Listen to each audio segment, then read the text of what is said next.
Okay, hello, I am Alfred. This is my first ever YouTube video. Um, this channel is kind of going to be like a visual diary and also like a collection of thoughts and like writings that I do. So today I have two things for you. I have a short, non-spoilerish essay. Yeah, short, non-spoilery essay of Mr. Robot, titled "What Is It About?" You can't see my phone screen anyway, but I tried, so you got to give that to me. And then, secondly, I will be doing a reading of a short story that I wrote. Um, I don't know if it's finished. I just want to like read it, and I want to see how it feels to be said on a camera. So here we go. Here is my essay about Mr. Robot titled "What Is It About?" The show is amazing in scope, incredible with foresight and planned out to the minute. It kept me on the edge of my seat throughout the entire watch. It's difficult to say what the show is about. Actually, let me change that. It's not. It's about Elliot and his trials to overcome the constraints of a capitalistic dictatorship.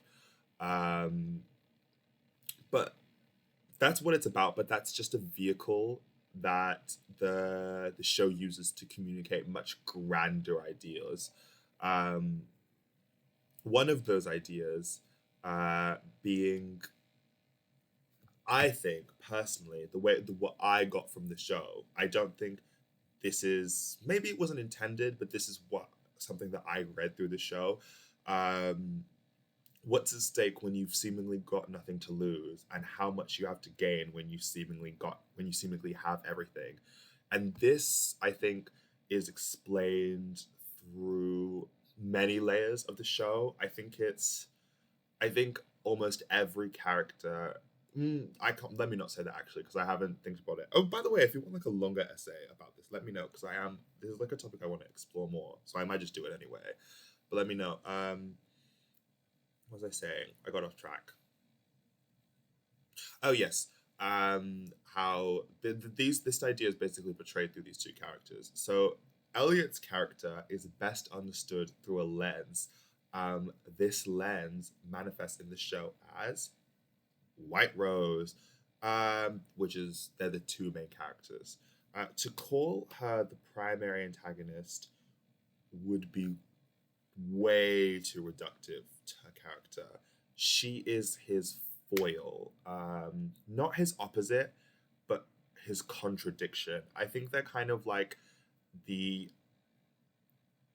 the two big emphases of what life can be under this dystopian uh, realm that we seem to live in, because the show is very much based in reality. It's kind of more. It's not so much a dystopia as it is like I would say a possible future, but more so something that like a cautionary tale that we should consider very deeply, especially with the current circumstances.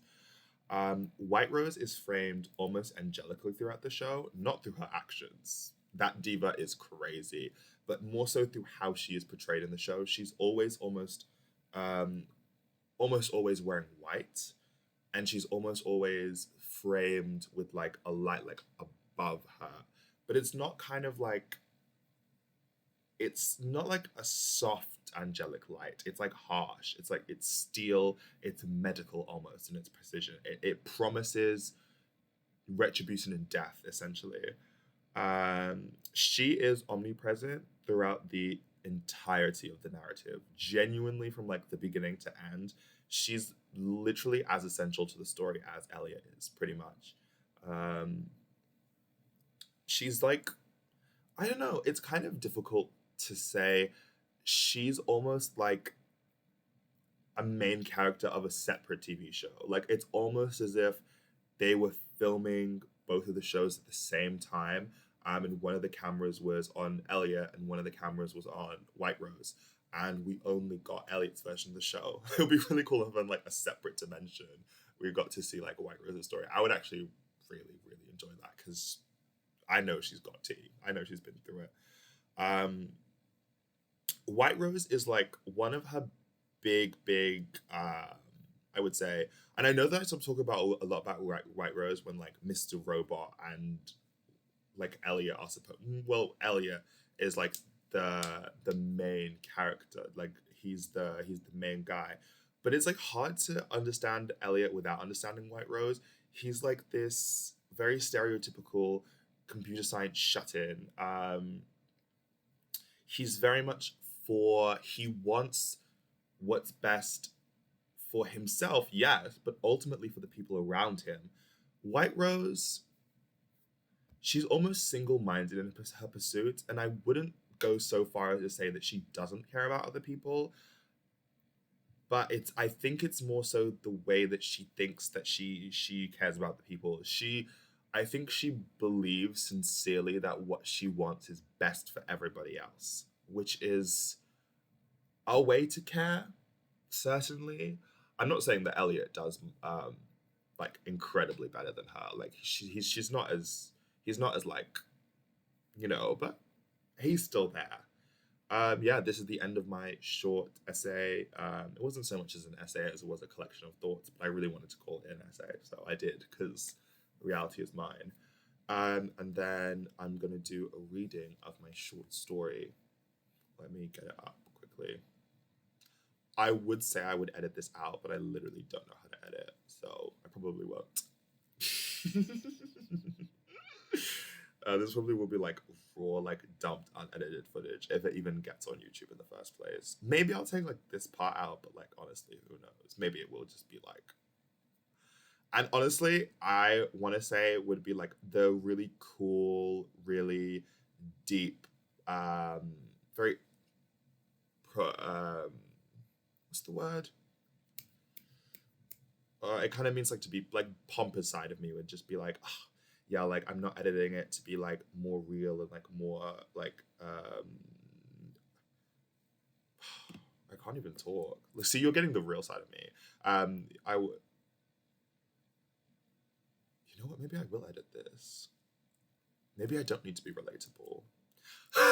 but the but the other side, but genuinely, like the only reason I am leaving this in is because I can't be asked to edit it. I just am really like lazy. Also, I spent the whole time looking for it, and it was like the second one. You still can't see it. I'm using Word for the mobile app, and it was the second option down. I kept scrolling because I didn't see it because I was too busy talking. So if I was actually paying attention to what I would have done, I didn't. I wouldn't have gone on that whole rant. But hey, that's life. Okay, the second, this is my story. It's not got a title yet. I think I don't know. I don't want to give it a title because it's kind of I don't know. It's very dear to me, which I don't know why that's an excuse for not giving it a title. But hey, this is my audio diary, so it's raw and it's real. It begins as follows, and also ends as this will be the whole story that I've written. So it begins and ends as follows. First, there was nothing, and it was nothing for a long time. Next, there was light. They didn't speak light into being, they breathed it, a sweeping exhale that filled the nothingness with something, a light so bright and yet not blinding. Just as soon as the nothing became filled with light, that light became filled with paradise, a sweeping expanse of perfection, nothing but grass blades whose cut was unwavering, trees whose roots bore beauty into the ground, a surface that had never existed before. Nothing in creation had ever borne weight before this moment. Now unending fields raised the iridescent sky high above, going into the infinite aether. And just as the light I had once and just as the light had once been born in their lungs, I was released from the sky, from the trees, from the ground. It was slow at first, like a dewdrop rolling slowly down a petal, collecting water to add to its being, getting steadily faster. I was gradually rolling off the surface of perfection, collecting more of myself until I sprouted, bursting from the very seams of existence. I rose, born, like the light and paradise. And the paradise here, ooh, there's a spelling error there. Before me, I too came to be. Bosh. Sorry, that's not part of the story. The bosh isn't part of the story. Okay, the story's stopping for now. And then it's going to restart again here. I was no longer one with it. I was separated. I was something material, not something part of the ether. One with my perfect form just moments ago. Now something, I felt, wholly new. I still felt the branches of my tree shake and the blasts of of my grass quiver, but I felt it different than I had moments ago. I was no longer holding myself up in the endless sky with my hills and my trees. I was no longer buried deep within my ground, feeling the weight of myself and my hills and my trees. I could no longer expanse the endless ever. I was finite, somehow something more. Eons passed, I wandered on my hills, exploring my endless expanse, feeling the wonder of perfection stretch out for an eternity. Yet I could no longer be one with my old self. Around me stretched perfection born, perfection made, and yet the scene started to wear on me. I watched the most beautiful sights an infinite number of times, leaves shaking in trees, clear water flowing through creeks, the rush of water combining with the sound of the breeze to make a melody that was sung through around the paradise. Yet I was a mere spectator to the garden when I had once been the leaf, the tree, and the very breeze that shook it. I had once stared in wonder and awe at my own perfection. A millennia later, I stared dazed, still filled with the glow of joy watching my leaves shake, and then an eternity passed, and I could no longer bear to stare at the asinine sight. This feeling was new to me. I had never known in any of my lives such a complete feeling of lack. It wasn't something profound, not something that struck me in some great revelation. It was just a feeling, a thought that built, compiled. When it started, I do not know. Maybe from the moment I had started to be distinct from the garden, it was part of me, or maybe it existed in me when I was my garden. However it began, I do not know. It was just a fact of my existence now. The sky shimmers, the garden sings to me, and I lack. I lack the means to be part of the song. I lacked the means to be the glow in the sky. I just lacked. I eventually stopped moving, listless and unwilling to go any further to explore. I stayed like that, watching, felt the unending waves of time crash against me. Yet nothing changed. The paradise stayed exactly as it was, beautiful and endless, but all the same in the end. Perfection cased forever in stone. It did not inspire awe. It did not strike me with glee. Simply filled me with ennui. Ennui. I literally know how to say that, and I said ennui, bitch. Oh, well, I guess I just swore in the video. The grass was a vile bright green. The trees cast horrifyingly symmetrical shadows on the ground, and the light of creation emitted a hideous glow. I closed my eyes, and I screamed. The first sound I ever made, never even knowing before this moment I was capable of doing so. But any wonder at that discovery was drowned out by the sound filling my mind. I screamed for another eternity. There was never a reply. Eventually stopping from pure boredom, I opened my eyes, and there it was, my garden, unchanged. So I moved, not from an inspired decision, but simply for something to do. Trudging through paradise, I thought on and on about my circumstance. What am I? To be separated from perfection surely meant I was a dissenter, or maybe I had been thrown out, punished. I stopped moving and looked down. My eyes caught on a blade of grass just swaying in the melodious wind. I fell to my knees and begged it to explain, begged for a reason. Why had it been allowed to remain one with the garden, and I shunned by the hands of creation? It simply continued to sway, gently, unperturbed by my pleading. A new emotion swelled in me. I was furious. How dare I be shunned by the very place I called home? I slammed the ground, attempting to squash the blade of grass where it stood. I smashed it, holding the grass trapped under my fist for a time, and then I smashed it again and again. A strange rush of energy filled me. I will be acknowledged. I will be seen. I started to scream again, wildly flailing. I screamed and threw myself around, smashing the ground over and over. I attempted to dig my hand into the earth, but I could not even penetrate the surface, no matter how hard I tried. I slowed and eventually came to a stop and went silent. Looking up, I waited, not daring to move. I was anticipating a retaliation of some kind. My world froze as I thought of all the possibilities, the ground swallowing me in retaliation, being struck down from above, even just a minor instance of pain. Any kind of reaction from the garden. I started to grow excited. My breath hitched as my head moved down. My hopes died with my excitement as I looked around, unmarred all around me. The garden was intact, almost mockingly, The breeze froze for just an instant before picking back up again, not even leaving enough time for the grass to stop swaying. I deflated, feeling a sense of true horror settle within me.